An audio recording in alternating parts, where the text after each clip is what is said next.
Ike shows up with a very nonchalant, lackluster, I'm just here because they said I gotta be here so I don't get fined type of energy. No, he does. Don't put beast mode. Don't do that. He showed up like a scorned female. He did? Well, thank you. That's nice. I'd have slapped you. He did.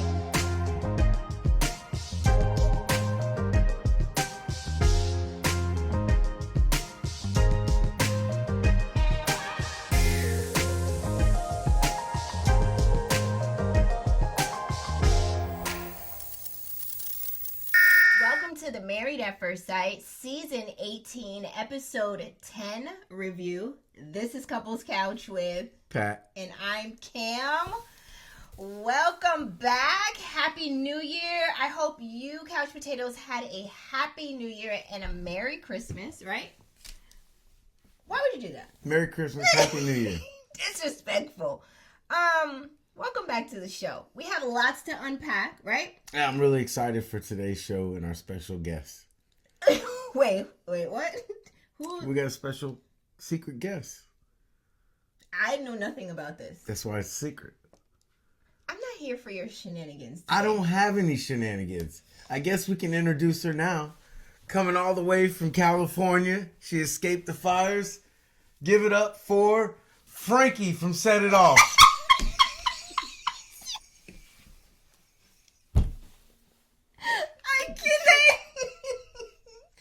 You come out here with your skull cap, dressed in all black like the Omen. I'm paying homage to bank robbers, cat burglars. Yo, you look like an extra from the night scene of Menace to Society.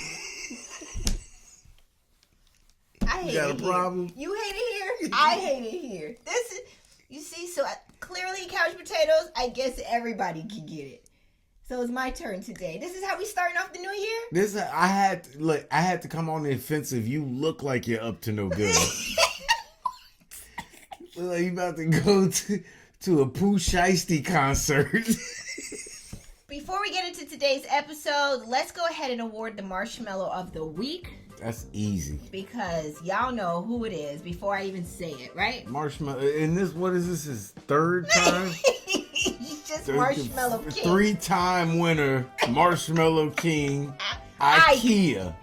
Ike is the Marshmallow of the Week. He was acting a plum fool in this episode. And with that, we're going to bump him and MM up to the top of the show. Again, we're going to do couple by couple, right? And let's just get into it because I just can't. When she smiles and looks at him, doesn't she look like the villain in a B-rated movie? She looks like something out of maybe Batman Forever. Okay. Right? Like one of those villains. Yeah. Like, she had that all white, cold. stand in front of the window. I will conquer the city. We love you though. She's the big boss. She's the one behind the villain. Right. Yeah. She's the one who's funding everything. Yeah. She's that girl to Bane. Bane that's what I said. Yeah. Wasn't that Batman Forever? Or was it? No, not Forever. It was one of the Batman. It's the dude with the steel mask. Bane. All right, let's get into You should know him. You dressed up like you one of his minions. Dressed up like the Dark Knight Rising. I think that was the name of it too. All right, I'm getting into this week's episode. Let's go. The show opens up with the couple saying that today is their 1-month anniversary. But again, we're going couple by couple and we're starting off with Ike and Emem. So Emem plans a date in the park with Ike to celebrate their 1-month anniversary. Ike shows up with a very nonchalant, lackluster, I'm just here because they said I gotta be here so I don't get fined type of energy. No, he does. Don't put beast mode. Don't do that. He showed up like a scorned female. He did? Well, thank you. That's nice. I'd have slapped you. He did. They eat their adult Lunchables also known as charcuterie board, right? They had that. And what? Ike says, now this is the type of stuff that I'm into. I'd like to do more of this. No, it's the most... So I could celebrate each day, every day like this. Tell me in the comments, is charcuterie boards not the most worthless meal ever? It's an adult Lunchable. It's garbage. Don't nobody want salami and pepperoni and pastrami and none of that crap. I don't want ham. Crackers and cheese. You gonna give me ham, put some lettuce, tomatoes, onions, Miracle Whip. You want a Jersey or Mike some mustard, sandwich. something. Digress. He says... Is that the Jack Cheddar mix from Wisconsin? Give me a cheeseburger, bro, with American cheese. Are you done? In the Gulf of America.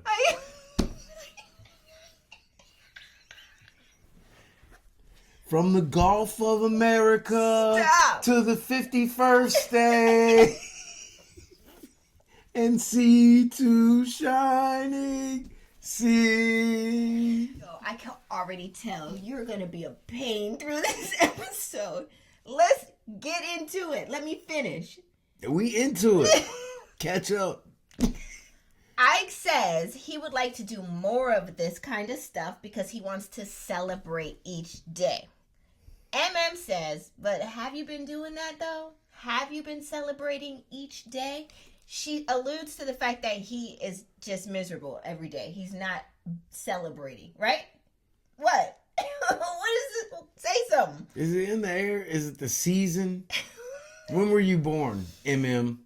Because I got one over here telling me I'm negative all the time. Have y'all watched I'm it? not. Okay, anyways. I'm just positively not for the foolishness. MM asked him, but are you though? Are you trying to celebrate each day? And he gives her a long blank stare. No reply. And then he goes, I had something in my teeth. But never answers her question. Pubic. Ike tells producers that MM feels like his answers are always not good enough. So that's an issue for him. Because you don't... Say it. You don't answer the question. You try to be smart, which makes you look stupid.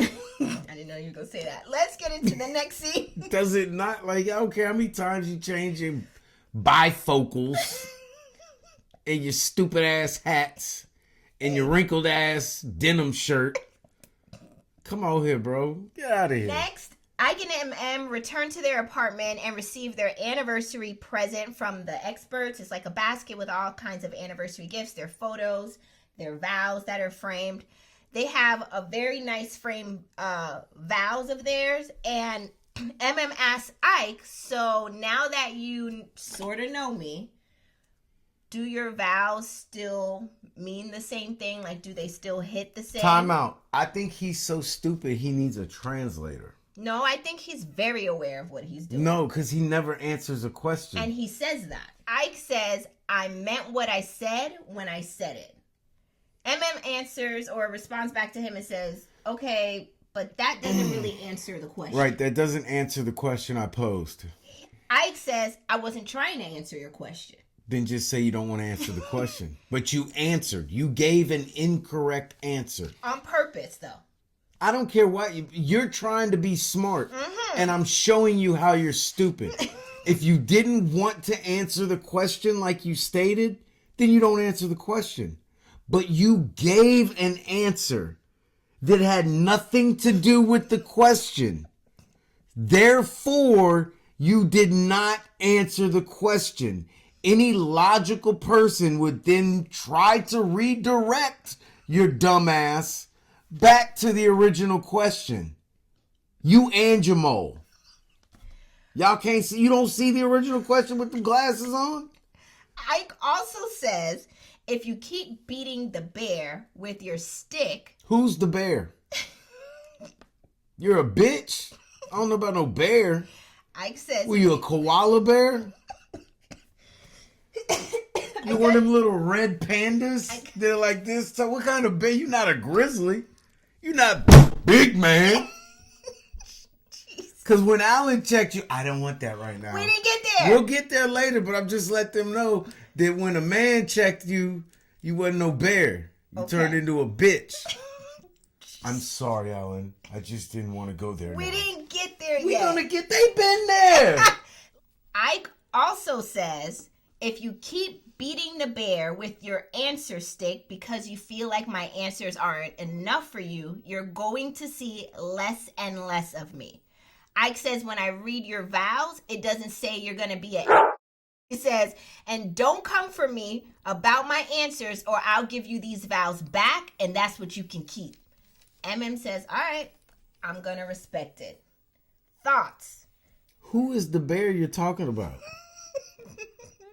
It can't be you. You can't be referring to you as a bear. Is Ike's behavior giving aggressive, abusive, manipulative, and narcissistic? Because those are the things that come to mind for me. Watching him in this scene.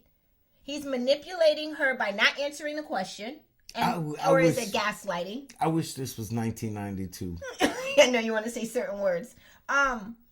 He is being very aggressive, right? In this, for what? Towards her. Towards her, not towards nobody, nothing else. Right, I just want that to be pointed out. This is a very narcissistic trait he's exuding here in this scene as well. Coming off like everything's about him. B-I-T-C-H.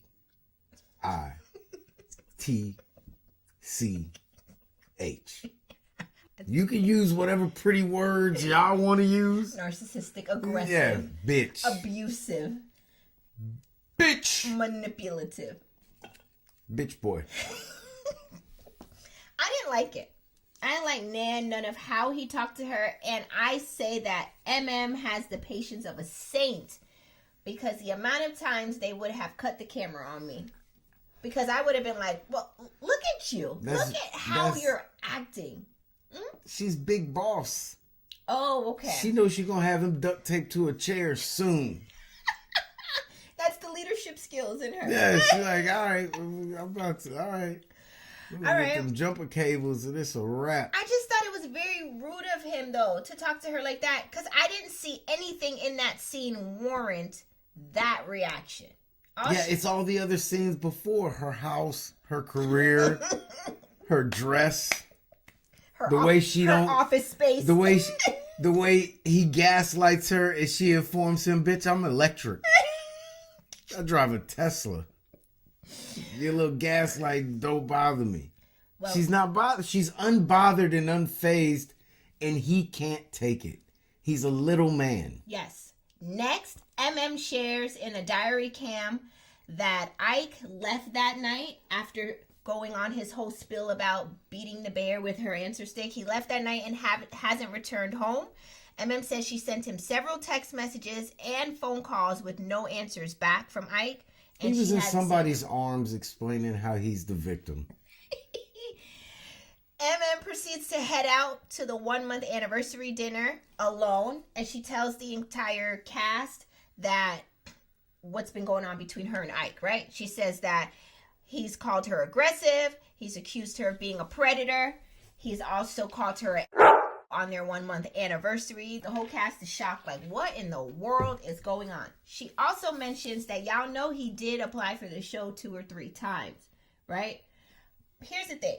Pause. I'm not going to just lay it all on Ike because in a situation, there's somebody who has, the other person has responsibility, right? Accountability too. But usually I would agree. You knew that he had applied for the show 2 to 3 times when y'all were on the honeymoon and was faking it. And that's my husband and that's my wife. When y'all was doing all that, you were fine with that then. But now that he has arrived, the real Ike has arrived, now you want to weaponize. Well, y'all know he been on the show. He applied for the show 2 or 3 times. I just put that in your back pocket. Right. I see where you're coming from. That's all It doesn't strike me because I always think these people are stupid when they're talking like that in the beginning. Yeah, so it's not like, boom, there it is. It's like, yeah, I've been telling you that the whole time. You don't love them. I'm just saying. You can, in fact, live without them. Yes. I'm just saying. So anyways, Ike shows up to the dinner late, right? Everyone's asking him, like, where you been? Where you been? He's like, I've been chilling. Allen says, so you've been chilling so much that's the reason why you missed half of the dinner? Yeah. He was like, yeah. Was right. chilling's reason enough to miss half the dinner? Yeah. Didn't I just say that? No. We got this on tape. Rewind. It's not what you said. Not the 1 or the 2. 3 to the 4. Grandmaster Cam is on the mic. And when I'm up. I hate you. Hate you, Juggly. Anyways. You look like the girl that could have got along with Snoop in that movie. No, baby boy. I'm done. Listen. Next, everyone tries to ask Ike, like, what's going on? What's going on in your marriage? What's happening? Are you really good? He's like, I didn't come here to discuss my marriage. I came here to celebrate y'all. I don't want to get into it. But we don't like you. Ike says, I have no peace in my home, and he tries to find peace in certain moments. So that's why he's here. Ike says his wife makes him feel like shh. And MM says, I've tried to stay positive, but when your husband calls you on your 1-month anniversary, I have nothing left, right? She says, 1 month doesn't matter. She says, I've been calling and texting you for days and you haven't answered. Ike says, no, you haven't. She's like, you're a liar. You show up here in your Joker-ass suit. Like, what does suit do to you? Your Joker-ass suit. As soon as she said it, I seen question marks all over his suit. Like, is that the black Jim Carrey? Not the Joker-ass suit. And you're just wild. You're wild for this. So she starts to black out. Right at this moment. The girls take her away from the table to go calm down. Was she then an angry, aggressive black woman?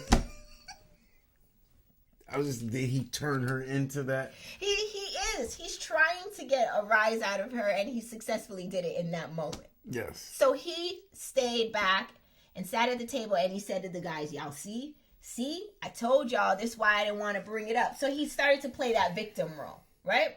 And nobody at the table looked at him and said, bro, you full of You know that, right? Like, we all know what you're doing. Problem. Everyone sees it. You're not slick. Yeah, we know. I mean, you you're can the keep problem. doing it, and that's fine. But I'm not going to play. I got to tell you that I see it, and I won't be playing along. It's like I'm watching a play that I'm not a part of. But go ahead. Continue. The girls are in the bathroom talking about Ike and trying to calm MM down. She's like, I came here for marriage. I wanted marriage. That's what I came here for. Remember, she kept saying that in the bathroom. They were like, we all know it's clear that that's what you came for. We understand. The thing about a marriage is it's built off of love and respect. You don't just get the marriage without the other stuff. So there's that. I bet they didn't tell you that in the workup therapy sessions that you had to have to get on the show. They'll tell you that, right? You just want the marriage, right? Yeah. In the wedding dress. I came here for the marriage. In the flowers, yeah. And in Carla's stance, the spousal support, right. Somewhere to live, yes. The girls return back to the table, and Ike immediately gets up from the table and walks out. Tells everybody, good night, ladies and fellas. He's out. He saw all them women walked in united. They was like the United Nations. He's like, oh, hell no. I ain't staying for this. He didn't want no parts. I know how this gonna go. He wanted no parts. And I don't have my beanie either? No, I'm not ready for this. I'm not protected. Who got the orange beanie? And grab my denim shirt. I go to work. Listen, and the book bag. You can't forget the the book bag. And the green pants. The same outfit 4 times in 3 weeks. It's the cargo pants. That's what they are. Listen, he says, or he immediately gets up. She sits down, he gets up, and walks clean out. The producers are trying to catch up with him, and they're like, where you going? What you doing? He's like, I ain't gonna sit next to that. Called the lady a that. That was disrespectful. In addition to everything She wasn't else. a that when you was trying to get a hand from her on the shuttle from the airport, was she? Listen, wait. Wait. She He was says, all that then. Ike says, I don't have the capacity We know. to deal with immaturity. I don't play with kids. He says, I may not be everybody's cup of tea, but I'm somebody's Coke and Hennessy. What is this about? Explain this phrase. He thought, he said that with the same enthusiasm as a battle rapper when he knows he just spit a hot line. What is this? It is Freestyle Friday. Yeah, it's like, I might not be everybody's cup of tea, but I know I'm somebody's Hennessy and Coke. And the producer was like, Boone's Farm, maybe? I'm like, is that stuff some people really say? It's straight from his book, chapter 6. Kill him with words. Not chapter 6.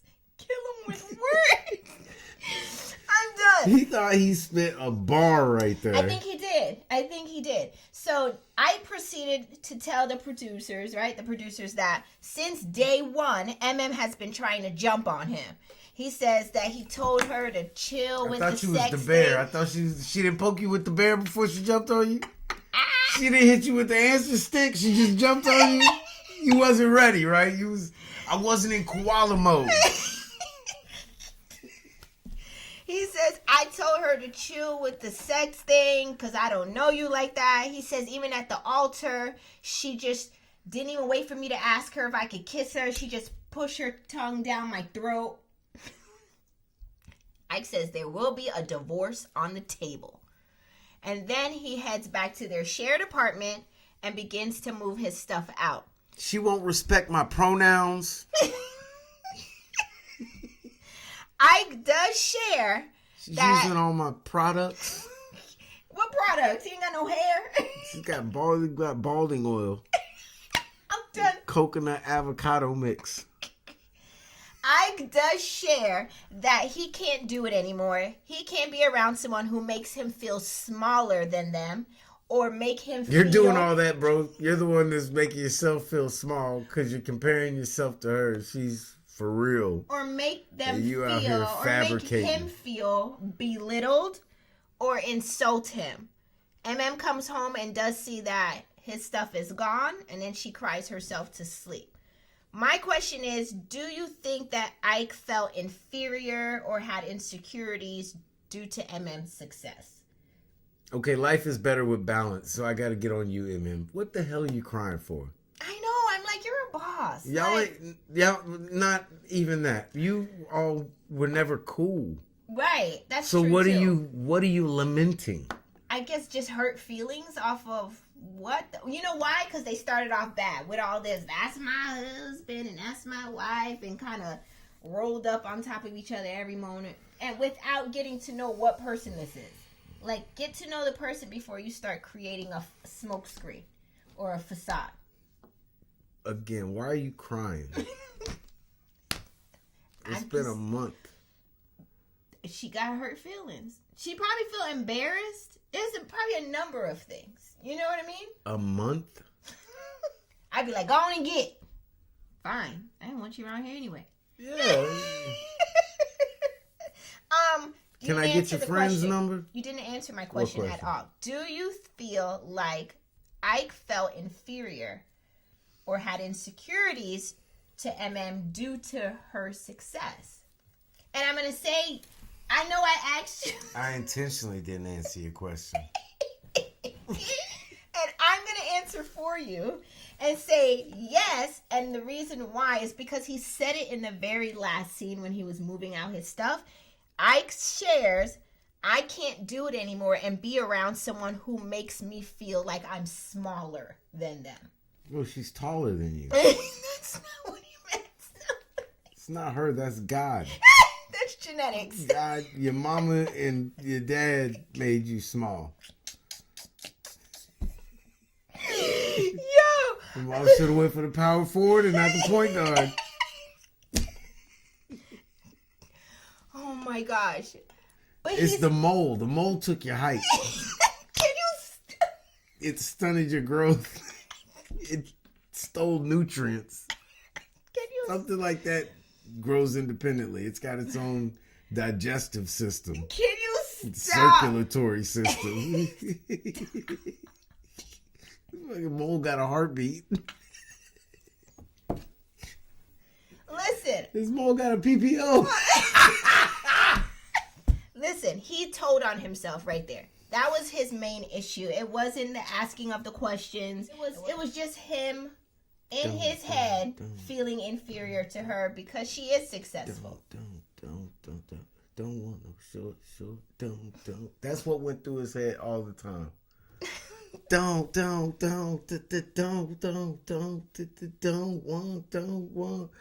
want no short, don't. All the time, like my tinnitus. It's just the ringing. Yeah, I can't take it anymore. I'm shorter than her. I make less money than her. I'm less established than her. She won't read my book. I'm going to say it again. Ike told on himself in the very last scene, and that is what his main issue was. He felt smaller. He felt smaller than her in terms of success, in terms of... It all started with the apartment reveal. He saw that and he got sour. It's my foyer.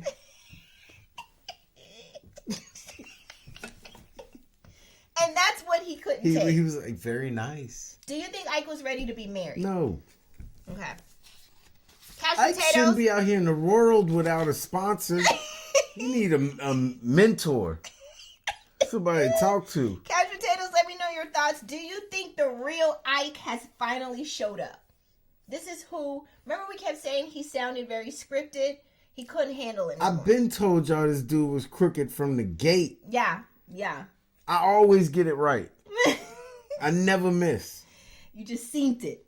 You seen it. Couch potatoes, let us know in the comments as well. We want to hear from you. Do you think the real Ike finally showed up in this episode? That's all I have for, I just say Ike and Tina. That's all I have for Ike and Emem.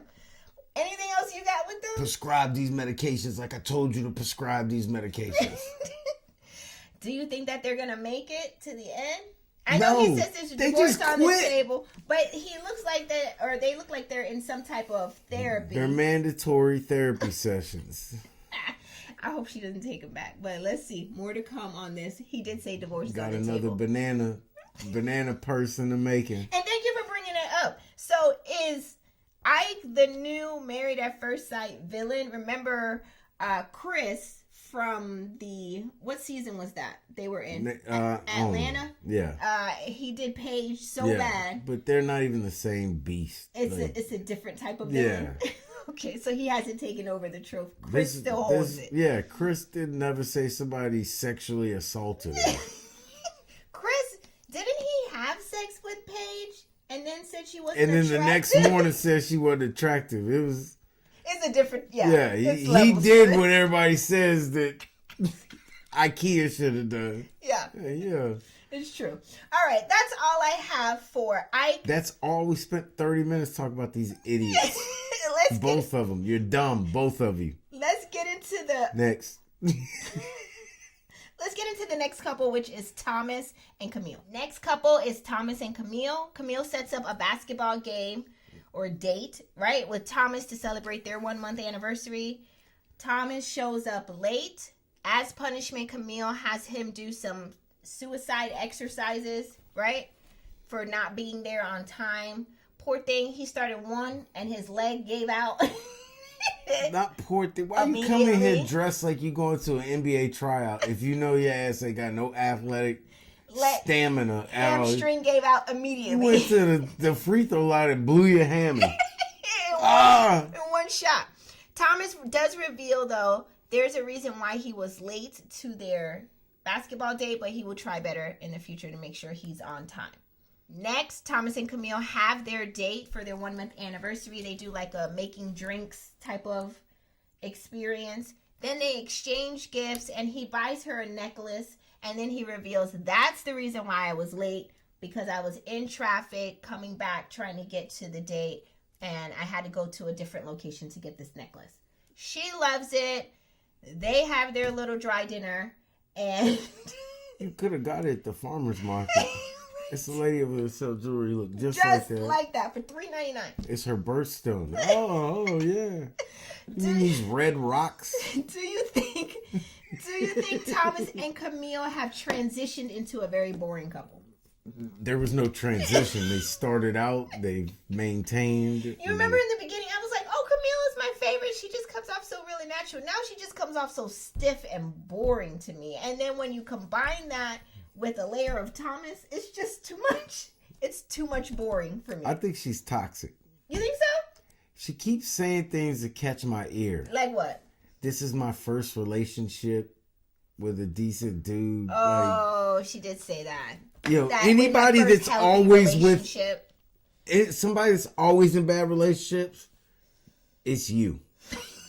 Or you got something to do with it. And I don't want the stink to wear off on me. Yeah. If you tell me my relationships never work out like this, blah, blah. It's you. You're the common denominator. And this lady is one of my favorite singers and actresses and all that, right? But Jennifer Lopez. It's always she's always getting a divorce from somebody. Why did you look like that? That's who you bring up? I like her, but I couldn't think of anybody else. You don't know Jennifer Lopez. Don't know her. Jennifer Lopez don't know Jennifer Lopez no more. Just say. You see her trying to make that movie like a year ago? No. Trying to get people to be in a movie and nobody wanted. Yes, I do remember. It was the Amazon Prime out movie. there. She is Mariah Carey. Stop. Is a clone. Stop. Jennifer Lopez ain't been Jennifer Lopez since right after Diddy. Stop. I'm just using an example. It's like the Ben Affleck. Then what's the Hispanic guy she was with? Mark Anthony. Mark Anthony. And then Didn't Mark Anthony sleep with Jada Pinkett Smith? Where did you hear this tea from? I'm moving on into the next couple. How did we get here? Couch Potatoes, drop in the comment section. What do you think about Thomas and Camille? Are they getting a little boring, a little dry? Do you think that they're going to make it? Do you think that they're going to make it? I don't know. Just let me know in the comment section. I'm interested to hear your thoughts. Let's move into the next couple, which is Carla and Juan. Yeah, they're going to make it, and they're going to open a urban record label. I got my swag back records. Next is Carla and Juan. Juan takes Carla to his warehouse to meet his business partners. Their business is to provide like wall panels made out of wood or steel for companies. So nobody knows what the hell he was talking about. Nobody knows what he does. He does some type of decorating for commercial office space. Commercial wall and he brings units. in new clients, he says, as well. I don't know how that works. I ain't never seen this dude work a piece of wood. So the producers were being messy and asked Carla, explain to us, what does Juan do? This fool, I don't know if she was just out of it or what, but she's like, he overlooks commercial tools. And he has a laptop that's in his lap. You know them stamps and the But it's to have the laptop in his lap. Are you okay? Are you well? This is the same person we believe has a successful business. Which leads me to the next scene. Carla goes ahead and shares to Juan that she left her job at the salon. Juan asked her, now, was it mutual? And she was like, yeah, it was mutual. It's clear that I can't be managed and I can't take direction because I am the direction. What does that mean? To her or to the layman person? What is that even? Nothing. A whole lot of nothing. It sounds like you got fired and you had no reason, or you had no other thing to do but leave. That's like not even what it sounds like. What it sounds like to you? It sounds like you just not paying rent to be there no more. Because for her chair? Yeah, because she said she still has her clients. She'll just have to go to their house. Yes. So your clients aren't through the salon. No. So you don't work for the salon. You're just paying for your chair. Paying for your chair. And like your rent, which is why you're in a U-Haul, you didn't pay your chair fees. That's what happened. Let's break it. Come on. I'm not. You can't be managed because you're the direction. Sound like somebody came over and said you need to manage to pay your rent. And she didn't pay it. So they're like, okay, your chair no longer resides here. And I thought you was a Pilates instructor or some shit. I'm so confused. Yoga. I'm very confused at Juan and Carla's job situations. It's so very vague. It's very unclear for me. I don't know. Government assistance and PPP loans. Next, Juan and Carla are Each of them at try the to park. out-scam the other one. I got a warehouse. I quit my job at the salon today. I take your warehouse and I... Yeah. I do commercial panels. Well, I'm going to New York for a job. How much do you sell your panels for? I don't know. How much are you making in New York? I don't know. When are you going to New York? Still up in the air. And thank you for bringing that all up because they are at the park now having their 1 month anniversary picnic, right? Carla They're brings having them a what? 1 month anniversary picnic. I think your lips got a little lazy. I heard picnic. I hear picnic. Picnic, okay? We'll go They're back and listen. celebrating in the park, having a 1 month anniversary picnic in the park. How you celebrate you lost your job? Juan asked Carla about what does the future of her job look like? Because what is that going to look like for you? What are your mornings going to look like? What are your days going to look like? She said, actually, I got an offer to do a collaboration or do a new project in New York to do hair. A lady's opening up a showroom and she asked me to do the hair. So Juan proceeds to drill her in terms of questions. I'm looking at your hair now. He said, I'm wondering what you plan on doing differently for them that you don't feel like implementing in your own style. Juan asked Carla, so what is the agreed upon rate? I don't know. Okay. What dates are you going? I don't know. Did you get the ticket? No, not yet. Was this in text, email? This was a phone call. And what did she say? She said, oh, Carla, I would like for you to come to New York and work at my showroom. For and free. I said yes. But you never asked her how much she's going to pay you. You never asked how many heads you have to do for hair. You never asked what airline are you booking my ticket to fly me out? Do I have to fly myself out? You didn't ask what dates. How long do I have to be? You never asked nothing? Kamar almost got flew out for 10 head. You don't have to say it that way. What he means is, mine, unlike Carla's, was I a legit said what I said deal. when I said it. Mine, unlike Carla, was a legit deal. I won't name the company that reached out. But a company did reach out and they did ask me to braid their model's hair at a photo shoot. Because I do know how to braid and all that. If you watch Shit, we can't tell. I can't tell. How many episodes we've been on here? Every episode I'm on here with one ponytail. It's not, I didn't think, ooh, I don't want braids. I want to go with this. Shut So up. go ahead, talk your braiding skills up some more, feel so you can attacked. tell me, well, I haven't got my nails done, and I don't want to get them caught. Just let me get my nails done. All right, cool. All right, I'm gonna go get my nails done later on that night. Can you braid my hair? Well, I just got my nails done. Yeah, that's why they didn't fly you out there. Your ass got flown back. They sent you back on a Greyhound. Is Greyhound still in business? We flew her out here for the weekend to braid 10 heads. She did Stop. half a head, and the rest of the time talking about her nails. Shut up. Let me finish my story. This is what we talk about. So, they told me in the email, unlike Carla's, they detailed how many heads. There would be 10 models. They would need me to braid 10 heads. They gave me the dates. They gave me the time. They gave me the rate of pay. And they gave me the... So how much was they paying for 10 head? I don't remember. I don't remember the exact... I can't stand you. I fell right into that.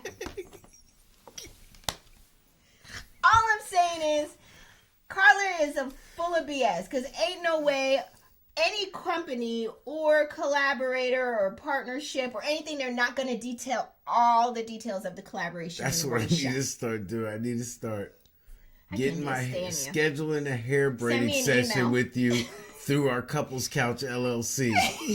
You got to send me the email. Detail the rate of pay, how many people I'm going to have to do. Wait. I got you. Write the contract out right now. Say exactly what I pay you for a head. The duration will be everything 3 minutes.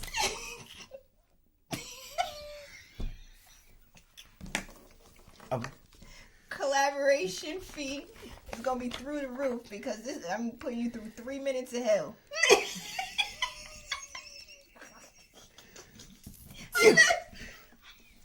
Y'all, she's just trying to get us sponsored by Hims. That's all she's trying to do. Hims and hers. Blue Chew. She want Blue Chew to come in. I want a Hims and hers sponsorship. All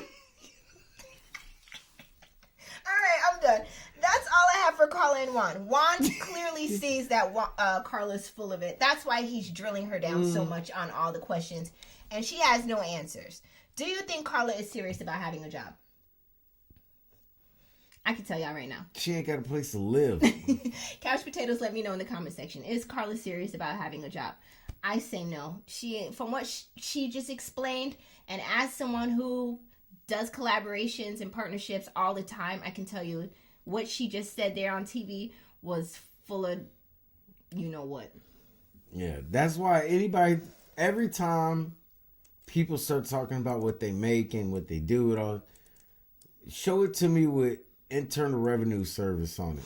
Show me some paperwork with Internal Revenue Service. You want to see a 1099? Yeah, W-2 or something. I'll read how much you make. Don't tell me nothing. Let's get into the next couple, which is Madison and Allen. Carla, I'm done with your lying self. Next couple is Madison and Allen. Madison and Allen unbox their 1 month anniversary present from the experts. They look at their wedding pictures and they both agree that they had the best day ever, right? But Allen reveals that he has a hard time reading Madison. He says, I've never had such a hard time reading anyone the way I have a hard time reading her and knowing if she's into me. It's a scientific reason behind that. Say it. Well, when she takes her protein powder, her muscles contract, so her facial expressions are different. And then when she's gotten her pump dump, after you lift weights and all your juice, like you dump everything, kind of it goes into fix mode. Okay. So then her muscles are different, so it's hard to read her facial expressions because they change depending on where she's at in her 7 meals for the day. Next, I'm not doing this. Allen and Madison go out and play tennis. They make a little, small bet, and whoever wins has to do whatever. Madison says that she wants Allen to run around the lap or do a lap around the tennis court, squawking like a chicken if he wins. Naked? Or she, if she wins. No. Oh, well, then this ain't fun. Allen says, if I win, I want a kiss. Allen does win the tennis game, and at the end she says, well, you didn't say exactly how or what kind of kiss you want, so I'm just giving you a kiss on the cheek. She kiss my kiss ass. there. And she gives him I'm not doing this anymore. She gives him a church kiss. I'm not doing this. You're not getting flowers for the anniversary. I'm not buying no gifts. If we go to eat, we're paying we're going Dutch. Like, I'm meeting you with the same energy you meet me with. Kiss me on my cheek. A church hug. Kiss my left cheek. And a church kiss. Under my belt. No, I'm not playing. I would have turned into IKEA. I don't play games with kids. Like, no, this is stupid. Oh, Lord. Kiss on the cheek? Yeah. What are we in, 3rd grade? Listen, I don't even want nobody kissing Peyton and PJ on their cheek to start with. Let's go there. I know can't nobody kiss PJ ain't for it. I don't want nobody's nothing on him. Okay, we digress. Next, Allison, or what's her name? I put their names together. Allison. Allen and Madison go for an adventure park date, right? They do all the activities, and Madison tells Allen that she's so thankful for him that he takes time to put in effort and plan fun stuff. Allen says he doesn't have anyone that puts effort into him and asks her, do you think there is a future where they could last forever? Madison replies with, forever is a long time. I would have pushed her straight off of that zip line. She got a rope on her, you know? Like, I wouldn't have checked if she did or didn't. Like, Allen, come on, man. She is really telling you. Yeah, I know you're playing the good guy role, but... Oh, my God, she's telling you. My question, Couch Potatoes, is do you think Madison is setting Allen up for heartbreak? How is she setting him up? She's telling him to his face she don't like him. But I don't think he hears her, though. That's not on her. Yeah. That's not on her. That's like... It ain't in here. If I said to you, do you think that this marriage is going to last forever? And you reply back with, forever's a long time. I will see you when 12 years has been a long time. I know we weren't going with it. That's not where we wanted to go with. My bad. I mean, it's been great. 12 years. They're great. I just worry for Allen because he looks like in that scene he was already disappointed, but he was trying to hold it together. He'll be fine. He got a Jag. Not his car is supposed to make him feel better. I'm done. I feel bad for Allen in that scene. That's just where I'm at. When I saw him, his face looked all red and flushed, and I could see the water piling up in his eyes. Again. Okay, what? That's his fault. Sorry, Allen. You've been in the... I like you, but this is your fault. He looks sad to me. Everything this heifer has done to you tells you to stop. Yeah. Y'all came back from the honeymoon. She went out all night because her friend was going through something. Yeah. She left you at the bar. Yeah. The red flags are piling up here. You just said, can we be together? She said forever is a long time. Third red flag. Third red flag. Flag on the play. Like, what are you hurt over? She hasn't told you anything for you to get false hope. Because like MM, Allen came here for marriage. I came here to be married. Just like MM says, and Allen feels the same way. You can tell. I feel bad. I do. You can tell the ones that really did want it. I don't care how much you wanted it. This is not the right route to go, so this is what you get. Yowzas. Okay, that's all I have for Allen and Madison. I want to be a millionaire. More to come. That's different. Your heart ain't invested in that. So this, because somebody put me on the show, was like, can you struggle or smuggle these 30 pounds of meth across the border? No, wait. But no, I'm saying, but like that would be not a smart move. Oh, okay. Got where you're going with it. Joining a show to get married is not smart. Right. Selling or smuggling drugs to get $1 million is not smart, is what I'm saying. Okay, thank you for clearing that up. Couples Couch doesn't condone any drug trafficking, human trafficking, or domestic abuse, violence, bullying. I gotta sound like that little disclaimer. It's the American dream. No, man. All right. No, it's a Snoop. Let's move it to the next couple and the final couple too. Ooh, Michelle and David. Let's get into them. Michelle and David meet up for their 1 month anniversary dinner. Michelle says she put time and effort into her look for tonight because she made sure she dressed very nicely. She said she even tried to do her hair exactly like how it was at the wedding. And she did her makeup. You look like a cutie tangerine. You're not cute. The outfit's not cute. We can see your bra through your little decorative hole on your... You're a mess. Your face is broke out. And you continuously throwing the right side of your face in the camera. Let's look at the left. The right side is not your side. I can't laugh no more. My face hurts from laughing. You got the nerve to bag him on his outfit because you came in here looking like a push pop. Let me get there. All right. See? Every time with you. Michelle arrives to the sushi restaurant where David is waiting for her. And one of her first comments to David, before she even sits good in the seat, is, so that's your going out outfit? Yes. Yes. That's what you would wear if you had a big date and you're taking out someone somewhere nice? This Yes. what you going? Yes, orange sickle. This is what I'm wearing. Not an orange sickle. You look like one of the This what we gonna do? sideline ornaments at the Orange Bowl.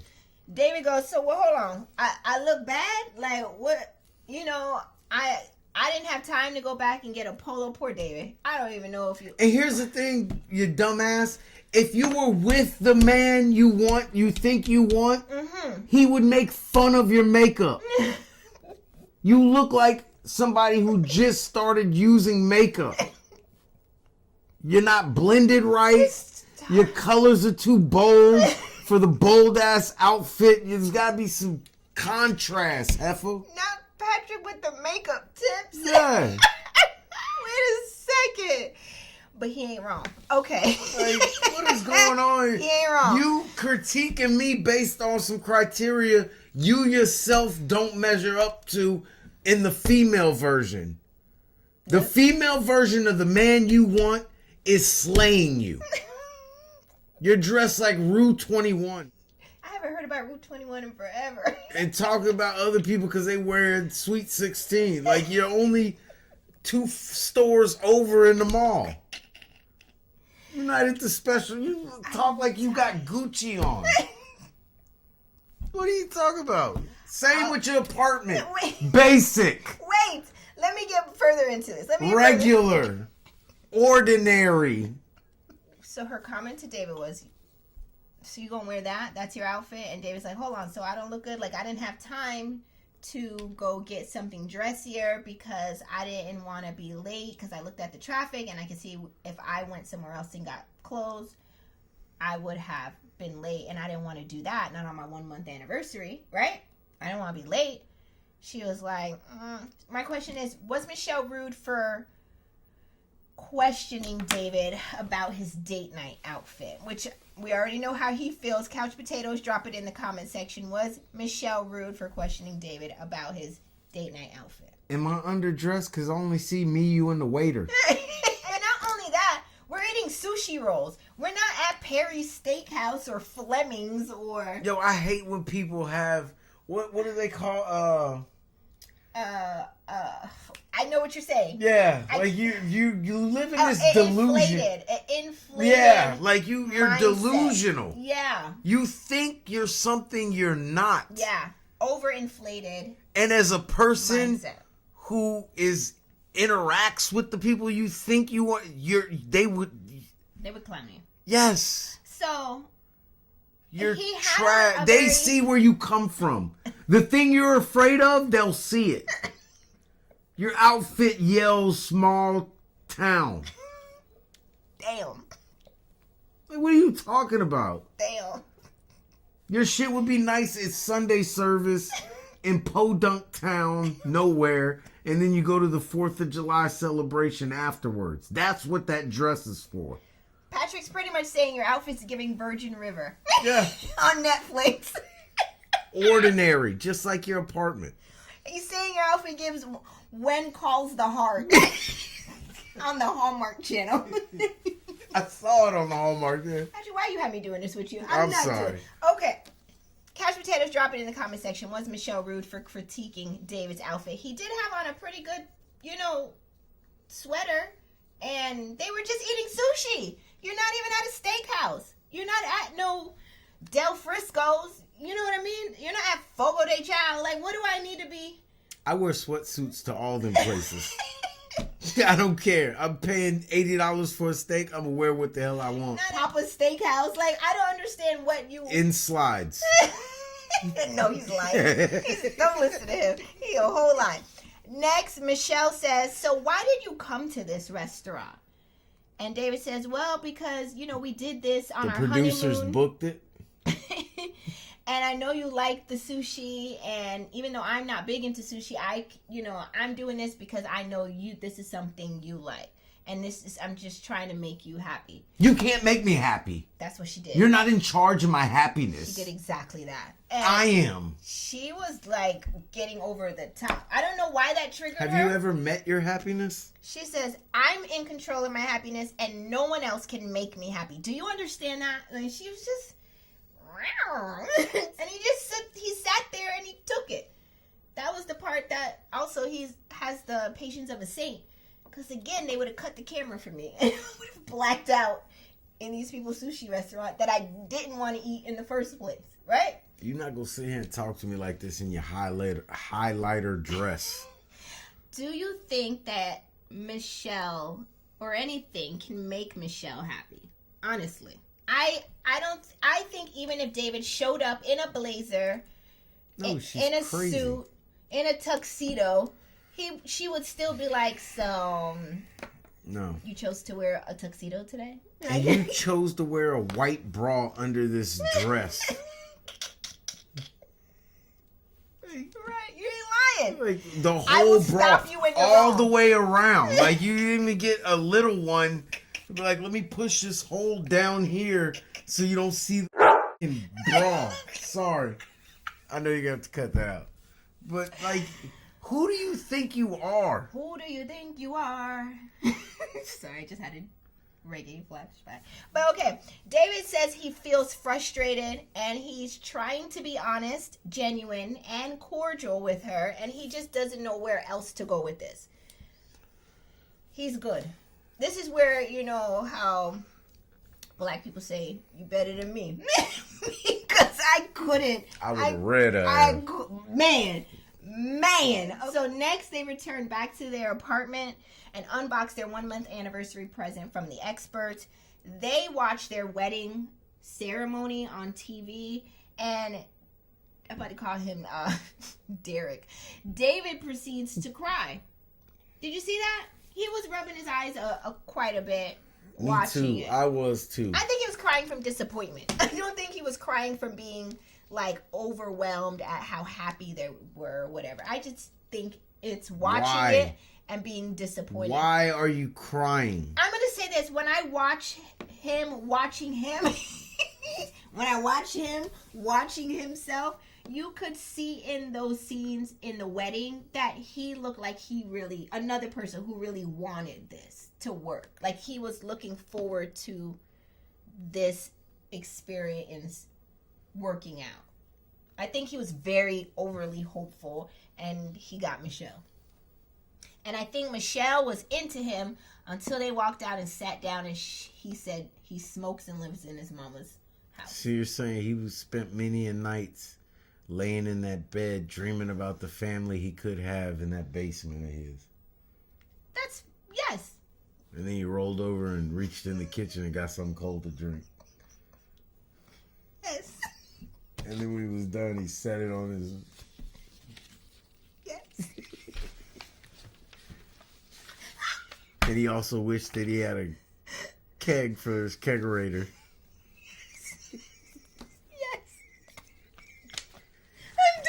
David, I tried. It's not me. I want y'all to know it is not me. It's this one. He's a bad influence on me. And he's funny. I'm sorry. But I love all of y'all still. That's all She's just trying to get an interview. I love all of y'all. Like a fat kid loves cake. Listen, I have nothing else for David and Michelle, and actually that's all I have for episode 10. Couch Potatoes, what are your thoughts on David and Michelle? Drop your comments in the comment section. Do you think that they are going to be able to ride it out to the end, or will divorce end up on the table as well? I do want to know at the end. I'll sit here and catch a heart attack if they stay married. At the end of the episode, though, we get a peek on what's still to come in season 18, right? So here's a few things that we saw at the end of the episode. We saw still to come. We see Michelle telling the girls that David sent her a text message that says, "You're so damn fine. I can't wait to eat you." I send Kamar that text all the time. Nothing. Unread. Still It is unread because the moment I read it, I am held liable. As soon as I get delivered, it's a wrap. Bet. So then Michelle is seen confronting David about dating and sexting other girls, and he's sitting there like, what more do you want from me? Like, why do you care? Like, what more do you want? You weren't interested, so... Right, somebody else got to get this. Somebody gonna like this ponytail. Next, Michelle. Madison, that's right. Madison. Okay. Next, we see Allen kicking cabinets and throwing drinks. I don't know, and you made a good point. Like, who else he at kicking they good cabinets? Because you're going to have a whole new problem. I don't give a damn about your breakup or none of that shit. You dumbass shouldn't have got on the show to get married. But who you thought you was kicking my damn cabinet doors? I'm already fighting this one to try to get them painted and base coated, sanded down, and now you going to come here throwing drinks and kicking cabinets? Homeowner problems. Crazy as hell. Next, we see Juan crying with a voiceover of Dr. Pia saying, I'm going to call you out right now about you lying about your sexual intimacy with her. I don't know who the her is. I don't know if that was even meant for Juan, but that's what we see in that scene. Right? That's why he crying. He don't know which one she talk about either. Which one? Next, we see a melanated hand feeding Madison ice cream on a spoon, and her hanging her tongue out like one of them scallywags. Her tongue even strong. It does. And then lastly, we see a piece of a man proposing to Emem, asking her to marry him. We didn't just see it. Me and Kamar had it frozen and going frame by frame. Who was that face look like? Could that be Thomas? He yellow like Thomas, but he got a mustache. It can't be Thomas. He got a mustache. Plot twist: it's Thomas' brother. He left that white woman. I'm just kidding. I don't want to break up a happy home. You know she gonna get half of all this shit. She is. Listen, there's so much more to come in the coming episodes. I don't know what to expect. I always feel like the Married at First Sight producers try to dupe us and show us things that isn't exactly so. I know they keep trying to push the narrative out there in the streets that it's David and Madison that are cheating, or a couple swap with each other. I don't know. Couch potatoes, I want to know your thoughts. Who do you think is couple swapping now that we've seen so much? Can you really swap if you're not even swapping nothing with the person you with? Like, none of them are sleeping together except for Thomas and Camille. That's true. You got a good point. So, like, the rest of them are just living. They're just roommates. Yeah, that's true. They don't even like each other. None of them. Yeah, that's also very, very true. So I want to know, I want to hear from you, Couch Potatoes. Drop it in the comment section. Did this episode give everything it was supposed to have gave? We want to hear from you. Be sure to hit the like and the subscribe button. It's 2025, y'all. Happy New Year again, and we will see you next week for another episode. Deuces. Bye.